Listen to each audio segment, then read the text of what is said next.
Honda Click version 2 na di umuno nga i-stack up nga ang kanyang center stand. Aray ko po! May kaputian nga ito o may kaputikan pala.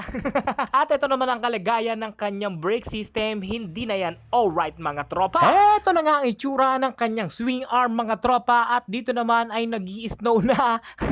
Mukhang siga tong tropa natin. At pinasusundot, tanggal ko nga muna kay NJ yung mga ganito ang putik-putik mga tropa. At kung mapapansin nyo, ang kanyang center stand ay nakangiwi na. Hindi na alright. Tinatanggal nga muna natin yung mga putik mga tropa para okay alright ang ating gawaan. At kita nyo naman yung kapal ng kanyang mga putik dyan. At ito na nga ang kanyang center stand mga tropa. Nakitang-kita nyo naman kahit hindi nyo natignan.